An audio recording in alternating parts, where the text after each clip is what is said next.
Magandang gabi po sa ating lahat at ating pong awitan ng ating Panginoon Diyos. At ating pong siyang sambahin sa pamamagitan ng awitin na ito. Ang title po ng song na ito is God of My Days. And I hope and I pray that whatever our situations are, ay patuloy po natin pipiliin na sumamba sa ating Panginoon. You awaken my heart from slumbering. Meet me in morning and you speak to my grief. You're the light in my darkness, the delight of my eyes, the hope of the daybreak when the sun's slow to rise. I trust that every moment's in your hands. You're the God of my days, King of my nights, Lord of my laughter, sovereign in sorrow. You're the Prince of my praise, the love of my life. You never leave me, you are faithful, God of my days, God of my days. You unveil my eyes, help me to see the arms of my Father encircling me.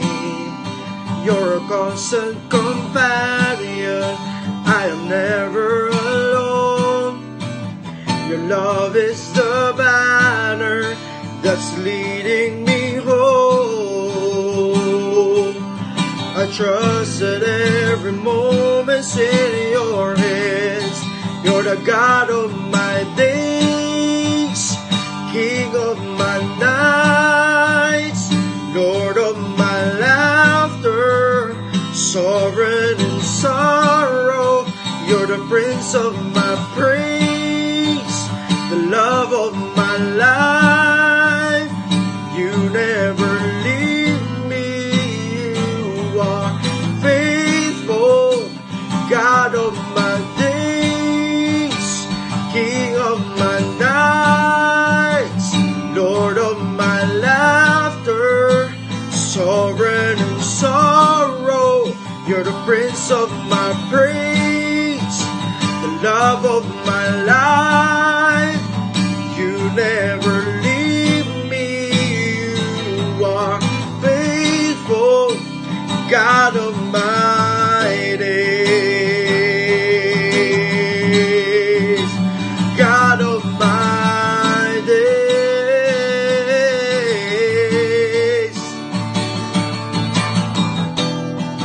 My eyes are on you, my hope is in you, my strength is in you, Lord.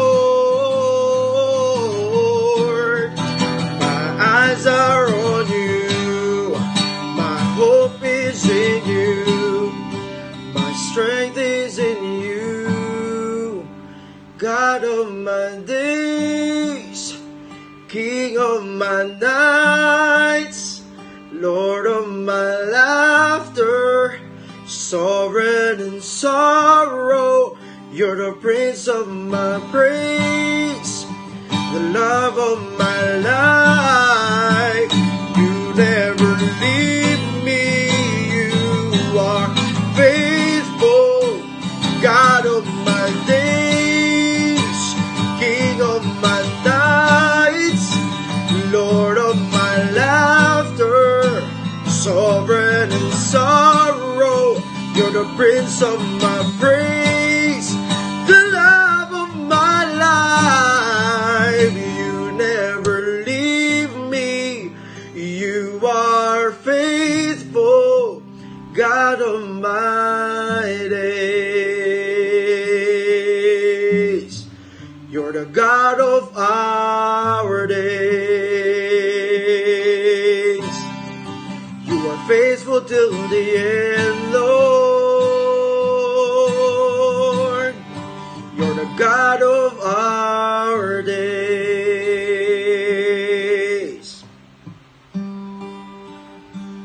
worship you, O God.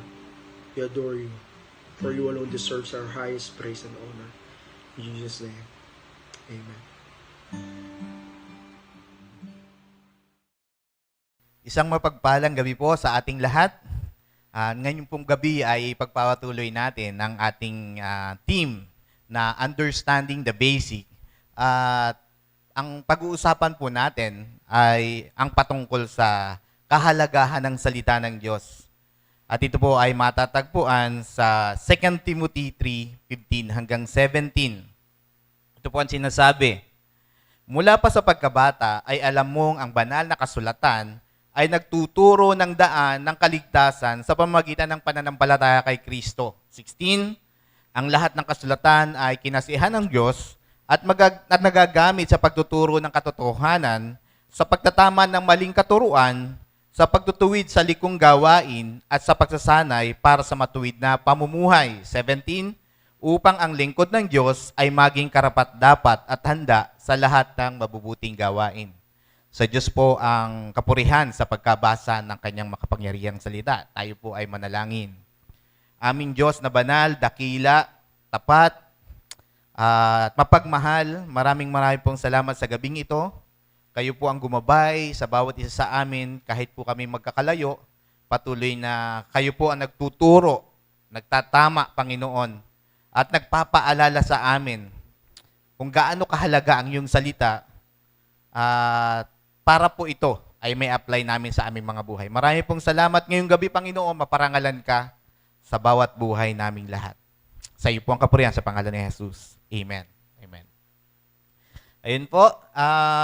In connection dito sa ating pag-aaralan na kahalagahan ng salita ng Diyos, according po dun sa custom ng mga Jewish parents, itong mga Jewish parents was to begin instructing a child patungkol sa Jewish written law o Torah when the child reached 5 years old. Ganito po kaaga nilang tinuturuan ng kanilang mga anak. Kaya naman, bata pa lang sila, pamilyar na sila sa katuruan. Ang isang pagpapatunay nito ay itong si Timothy. Sapagkat hindi siya naging Kristiyano dahil may mga evangelist na nangaral, kundi dahil sa kanyang ina na si Eunice at sa kanyang lola na si Luis. Tinuruan siya ng banal na kasulatan. Noong siya ay maliit na bata pa, ito po ay matatagpuan natin sa 2 Timothy 1:5. Kaya naman, napaka-vital na trabaho o gawin ng mga magulang para sa kanilang mga anak na maging pamilyar o alam kung ano ang sinasabi ng banal na kasulatan. Kaya naman sa ating mga tahanan at sa ating sambahan, kailangan na maging tama ang pagtuturo o pangangaral ng mabuting balita. At the same time, ito po ay opportunity para magamit. Diba? Opportunity para magamit upang sa murang edad ng ating mga anak, sila ay nakakapakinig ng mabuting balita patungkol sa ating Panginoon. Quote ko lang yung sinabi ni R.C. Sproul, "It is your duty to believe and teach what the Bible teaches, not what you want it to teach." Grabe oh. Kaya naman dapat maging maingat. Maingat tayo sa ating pagtuturo o pangangaral ng salita ng Diyos. Kaya dapat nating itong huwag lang basahin, kundi dapat ding pagbulay-bulayan. Sa ganitong paraan, makakaiwas tayo sa maling katuruan. Naalala ko, I remember mismong ang ating Panginoong Jesus, sinabi niya sa Matthew 19:13 hanggang 15,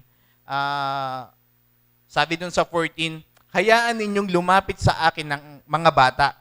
Huwag ninyo silang pagbawalan sapagkat ang mga katulad nila ang nagpapabilang sa kaharian ng langit. Nais ng Diyos na ang mga bata ay lumapit sa Kanya. Kaya naman sa mga ganitong gawi o pamamaraan, naging matagumpay ang lola at nanay ni Timothy sa kanilang pangangaral. At ang naging bunga nga nito ay si Timoteo." Di ba napakagandang maging halimbawa sa loob ng tahanan. Bata pa lang na natuturuan, na-educate na natin ang ating mga anak patungkol sa salita ng ating Panginoon. Dapat nating pagbulay-bulayan ng salita ng Diyos, ang Biblia, sapagkat ito ay aral na salita ng Diyos para sa ating lahat. Ginawa po ito para sa mga lalaki at babae. Di ba? Kagaya mo at kagaya ko. Gabay sa ating pang-araw-araw na buhay, gabay sa ating lahat kung ano at paano natin naharapin ang mga pagsubok sa buhay. At marami pang iba. Ito po, may mga ilang katotohanan na dapat nating laging alalahanin patungkol sa pag-aaral ng salita ng Diyos. Ano-ano ba ang katotohanan? Bakit mahalaga na dapat pagbulay-bulayan ng salita ng Diyos? Meron po tayong 3 puntos na pag-uusapan. Bakit napakahalaga na dapat pagbulay-bulayan, aralin, basahin ang salita ng Diyos? Ang number 1 po, ang banal na kasulatan ay nagtuturo sa atin kung paano natin makakamit o matatanggap ang kaligtasan. Ayan po yan. Mismong ang banal na kasulatan ang nagsasabi sa iyo at sa akin o nagpapaunawa sa iyo at sa akin paano natin makakamit ang kaligtasan. Dapat nating pagbulay-bulayan ang mga aral sa Biblia sapagkat ito ay salita ng Diyos na nagtuturo sa iyo at sa akin. Di ba? Itinuturo sa atin ng Biblia kung paano tayo mapupunta sa langit. Hindi ito sa pamamagitan ng ating mabubuting gawa. Marami kasing mga tao na mabait naman ako, wala naman akong inaapakan, tumutulong naman ako sa bagagawain. Hindi po yan yung standard ng Diyos para pumunta po tayo sa kalangitan o maging kabahagi tayo dun sa inihanda ng Diyos na tahanan sa langit. Hindi rin ito dahil sa narating natin sa estado sa buhay. Hindi porke maganda yung estado mo sa buhay, hindi porke maganda kilala ka sa lipunan, makakapunta ka na sa kalingatan. Hindi po yan. Sapagkat itinuturo ng Biblia, especially sinasabi ng Ephesians o Efeso 2:8-10, sabi dito, dahil sa kagandahang loob ng Diyos, kayo ay naligtas sa pamamagitan ng pananampalataya at ang kaligtasang ito'y kaloob ng Diyos at hindi sa pamamagitan ng iyong sarili. Maliwanag, dyan pa lang sinasabi. Ito daw po ay dahil sa kagandahang loob ng Diyos. Sinasabi sa atin yan ng Biblia. Sabi ng 9, hindi ito bunga ng iyong mga gawa. Kaya walang dapat ipagmalaki ang sinuman. Ayan po, di ba? Minsan o kadalasan dumarating sa tao ay mabait naman ako parang sinasabi niya na karapat dapat siya pumunta sa langit. Hindi po. Sinasabi po ng Biblia, hindi ito bunga ng inyong mga gawa, kaya't walang dapat ipagmalaki ang sinuman. Pagdating ng verse 10, sapagkat tayo'y nilalang ng Diyos, nilikha sa pamamagitan ni Kristo. Ni Kristo Jesus upang iukol natin ang ating buhay sa paggawa ng mabuti. Iyan ang layuning pinili ng Diyos para sa atin nung una pa man. Ayan po. Kaya po tayo nakakagawa ng mabuti hindi dahil gusto nating mapunta sa langit. Resulta po yan ng mga lalaki at babae na naligtas dahil kay Kristo. Dahil sa biyaya at habag po niya. Ang banal na kasulatan rin ang nagtuturo sa atin na tayo ay makasalanan. At ipinapaunawa rin sa atin ng Biblia na kailangan natin ng tagapagligtas. Sapagkat hindi natin kayang iligtas o bayaran ng ating mga kasalanan. Diba? Yan po yung pinapaunawa sa atin ng Biblia. Hindi lang pinapakita ng Biblia na ang Diyos ay makapangyarihan at mapagmahal, kayang tumubos o magbayad ng kasalanan ng tao. Pinapakita rin ng Biblia na ikaw at ako ay makasalanan. Di ba? Ayan po, hindi natin kayang bayaran yung mga nagawa nating pagkakasala o pagsalangsang sa harapan ng Diyos. Maraming mga kasagutan na dapat nating malaman dito sa Biblia or mga katanungan. Marami tayong mga katanungan. Ano ba itong mga katanungan? Meron bang buhay na walang hanggan? Meron po mga katanungan na ganyan. Ang makakasagot po, ang Biblia. Sasagutin po niya na makalangit na kasagutan. May mga katanungan na ano ang mangyayari pagkatapos ng kamatayan. At marami pang iba. Di ba? Bukod pa sa mga kasagutan na ating katanungan, ang banal na Biblia ay nagbibigay sa atin na paalala o mga payo na mga makalangit. Ayan po. Kagaya ng paano ko magiging mabuting magulang sa aking mga anak, paano ako magiging mabuting asawa sa aking kapareha, sa mga binata na mag-aasawa pa lang, paano ko pipili ng aking makakasama sa habang buhay. Ayan po yan, binibigyan po tayo ng paalala ng Biblia. Kaya naman, kailangan nating pagbulay-bulayan ang salita ng ating Panginoon. Sa banal na kasulatan, makikita natin at malalaman natin na merong isang Diyos na tunay na nagmahal sa atin. Kaya naman ibinigay niya ang kanyang bugtong na anak upang ang mga mananampalataya sa kanya ay pagkakalooban niya ng buhay na walang hanggan. Ito po yung mga lalaki at babaeng pinili ng Diyos. Malalaman natin yan sa banal na kasulatan. Pag ito po ay ating pinagbulay-bulayan. Ano ang sinasabi ng Biblia na kasulatan sa patatagpuan sa, 'di ba, sa John 3:16. 'Di ba? Yan po ay talagang kabisado na kung bakit ang Diyos ay lubos na nagmahal sa kanyang mga anak, 'di ba? Sapagkat gayon na lamang ang pag-ibig ng Diyos sa sangkatauhan, kaya't ibinigay niya ang kanyang kaisa-isang anak upang ang sino mang sumampalataya sa kanya ay hindi mapahamak kundi magkaroon ng buhay na walang hanggan. Ayan po. Yan po ang pinapaalala at sinasabi sa atin bakit natin dapat pagbulay-bulayan ng mabuting balita ng ating Panginoon. Yan po. Ang pangalawa naman, ang banal na kasulatan ay naghahayag sa atin patungkol sa kalooban ng Diyos. Ito po yan. Napakahalaga pong paalala nito. Ipinapaalala ng Biblia na ito ang dapat mong gawin dahil ito yung kalooban ng ating Panginoon. Maliwanag po na ang pagkakaroon natin ng kaalaman sa kalooban ng Diyos ang nagbibigay sa atin o nagdudulot sa atin ng buhay na may kabanalan at katuwiran. Siyempre, pag nalaman mo at naunawaan mo na ito yung kalooban ng Diyos, magiging ayon sa kalooban ng Diyos ang iyong pagkilos o paggawa. Di ba? Sabi nga, hindi pwedeng alam natin ang kalooban ng Diyos tapos iba naman ang nakikita sa ating pamumuhay. Sana po ma-remind po tayo, isang magandang paalala po ito sa atin. Hindi po pwedeng, kilala ko naman si Kristo eh. Di ba? Sinasabi mong kilala mo si Kristo pero hindi naman nakikita sa iyong buhay. Magkaiba po yun. Di ba? Ang banal na kasulatan ay naghahayag sa atin patungkol sa kalooban ng Diyos. Yan po yung dapat nating tandaan. Sapagkat uulitin ko po, ang nagtuturo sa atin na mamuhay ng may katuwiran at kabanalan dahil sa banal na salita ng ating Panginoon. Ang banal na salita ng ating Panginoon ang nagpapaunawa sa atin kung bakit dapat mo itong gawin ganito. Hindi mo dapat itong gawin sapagkat ito yung kalooban ng ating Panginoon. Sabi nga, kung hindi ayon sa kalooban ng Diyos, na ikaw ay mangalunya, hindi ka mangangalunya. Kasi labag yan sa kalooban ng Diyos eh. Kung labag sa kalooban ng Diyos na tayo ay wag mangloko, hindi tayo mangloloko ng ating kapwa. Especially kung ito po ay kapatid natin sa ating pananampalataya, di ba? Kapatid mo sa pananampalataya, alam mo yung kalooban at nais ng Diyos sa iyong buhay, hindi mo siya gagawa ng masama.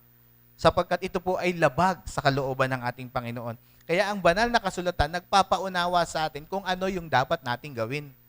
'Di ba? Nagpapayo at nagpapaalala sa atin na itong mga ganitong mga bagay na hindi mo dapat gawin at itong mga ganitong bagay ang dapat mong gawin. 'Di ba? Makalangit ng mga gawain.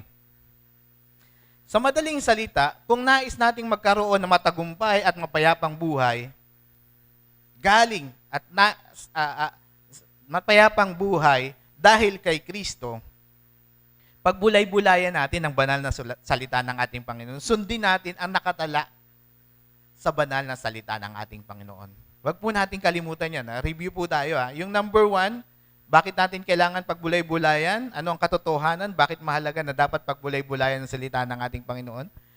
Ang banal na kasulatan ang nagtuturo sa atin kung paano natin makakamit o matatanggap ang kaligtasan. Ang pangalawa po, ang banal na kasulatan ay naghahayag sa atin patungkol sa kalooban ng Panginoon. Di ba? Napakagandang paalala sa bawat isa sa atin. O kapatid, baka nakakalimot ka. Ito, magandang paalala sa iyo. Kung ikaw ay naliligaw, magandang paalala na ang banal na kasulatan, pag lagi mong pinagbubulay-bulayan, malalayo ka sa paggawa ng masama. Kundi malalapit ka sa kalooban ng ating Panginoon. Ang pangatlo po, ang banal na kasulatan ay nagpapaalala sa atin kung paano tayo magiging handa sa mga mabubuting gawain. Ito po yan.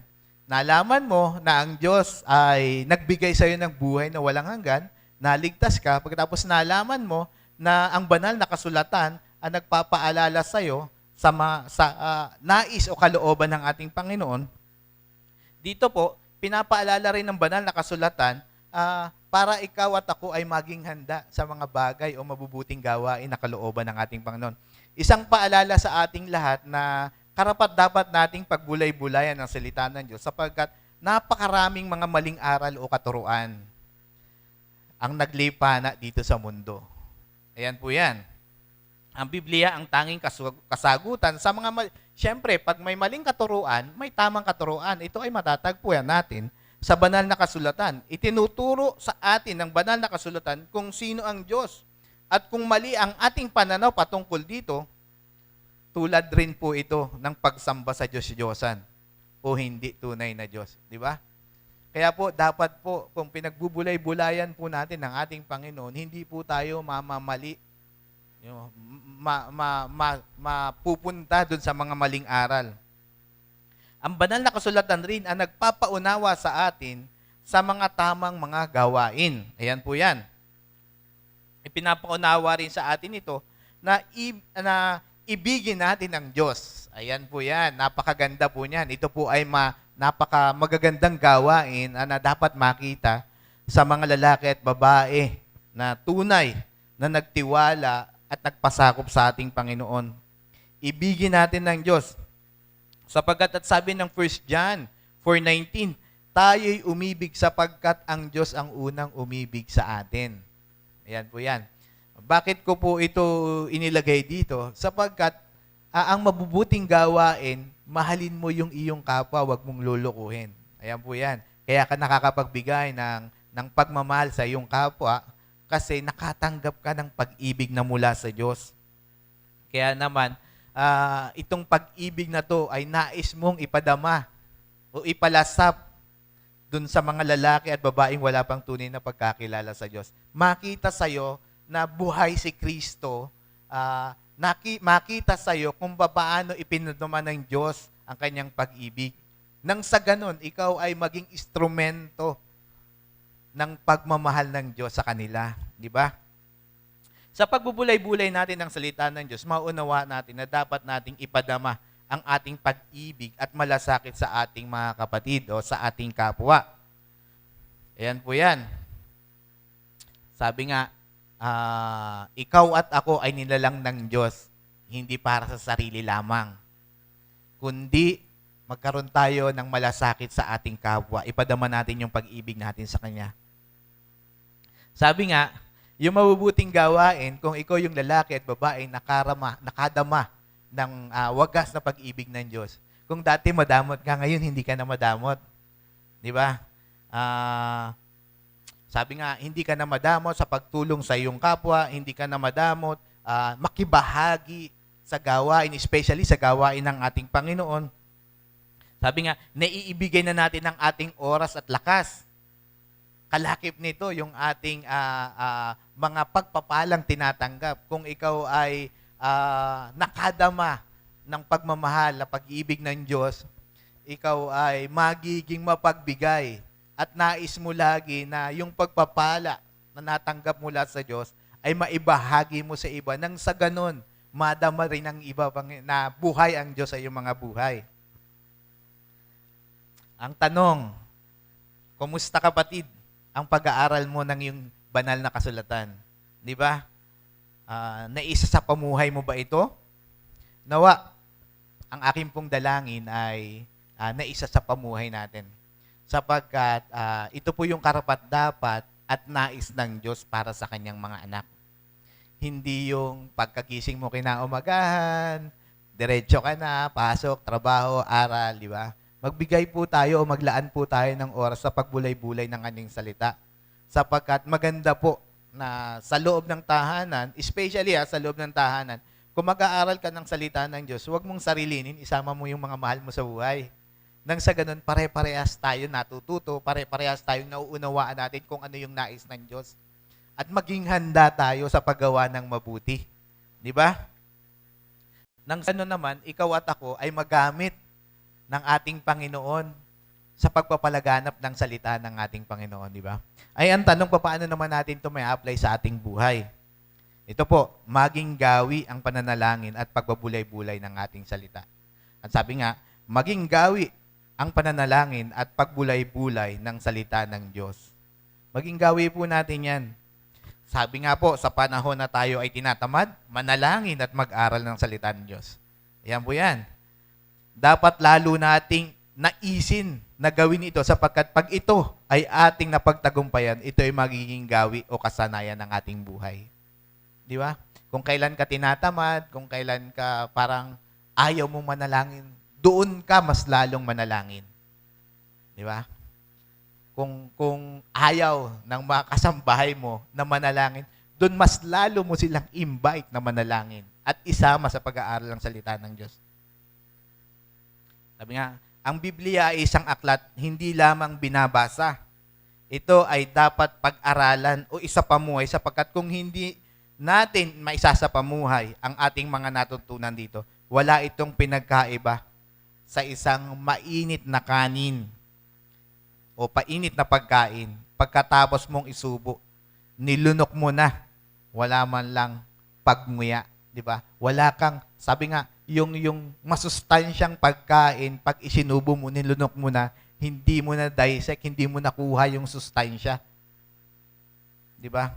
Ang dapat pag-aralan mo mabuti, i-dissect mong mabuti. Ano ba yung sinasabi at tinuturo sa akin ng banal na kasulatan? Nang sa ganun, may apply ko to sa aking buhay. Yan po yan. Sabi nga, ang pag-aaral po ng Biblia ay parang pagmimina ng ginto. Kung hindi natin ibibigay ang ating lakas sa paghahanap, maaari ka pa rin namang makakuha ng maliliit. Pero kung ibibigay natin ang ating lakas at panahon, baka sakali, di ba? Ipapakita sa iyo, makukuha mo yung nilalaman ng banal na kasulatan, di ba? Kung ano yung sinasabi nito na dapat mong gawin. Kung ano yung sinasabi nito na dapat mong i-apply sa iyong mga buhay, sa ating mga buhay. Yan po yan. Kaya ang akin pong dalangin, wag po nating kalimutan na pag-aralan at pagbulay-bulayan ang banal na salita ng ating Panginoon.